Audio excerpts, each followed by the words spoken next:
तर इराणनं सोमवारी रात्री कतारमधल्या अमेरिकेच्या अलुदीद सैन्य तळावर मिसाईल हल्ला केला। याशिवाय इराणनं इराक आणि सिरियामधील अमेरिकेच्या सैन्य तळांनाही लक्ष्य केले। पश्चिम आशियामध्ये अमेरिकेचे अनेक महत्त्वाचे सैन्य तळ आहेत, ज्यात कुवेत, बहरीन, कतार आणि संयुक्त अरब अमिरात येथे प्रमुख तळ आहेत। हे सर्व देश इराणपासून पर्शियन गल्फच्या अगदी जवळ आहेत।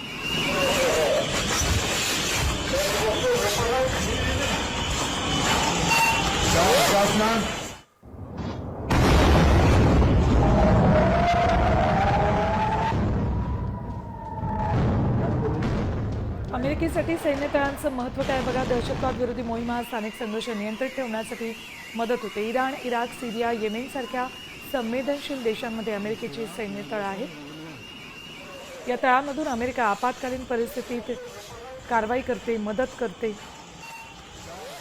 अलुदीद सारखी तळ ISR मोहिमा, हवाई हल्ले, गुप्तचर कारवाईसाठी नेहमीच मदत करत असते। अमेरिका इराणच्या आण्विक प्रादेशिक उद्दिष्टांवर नियंत्रण ठेवू शकतो।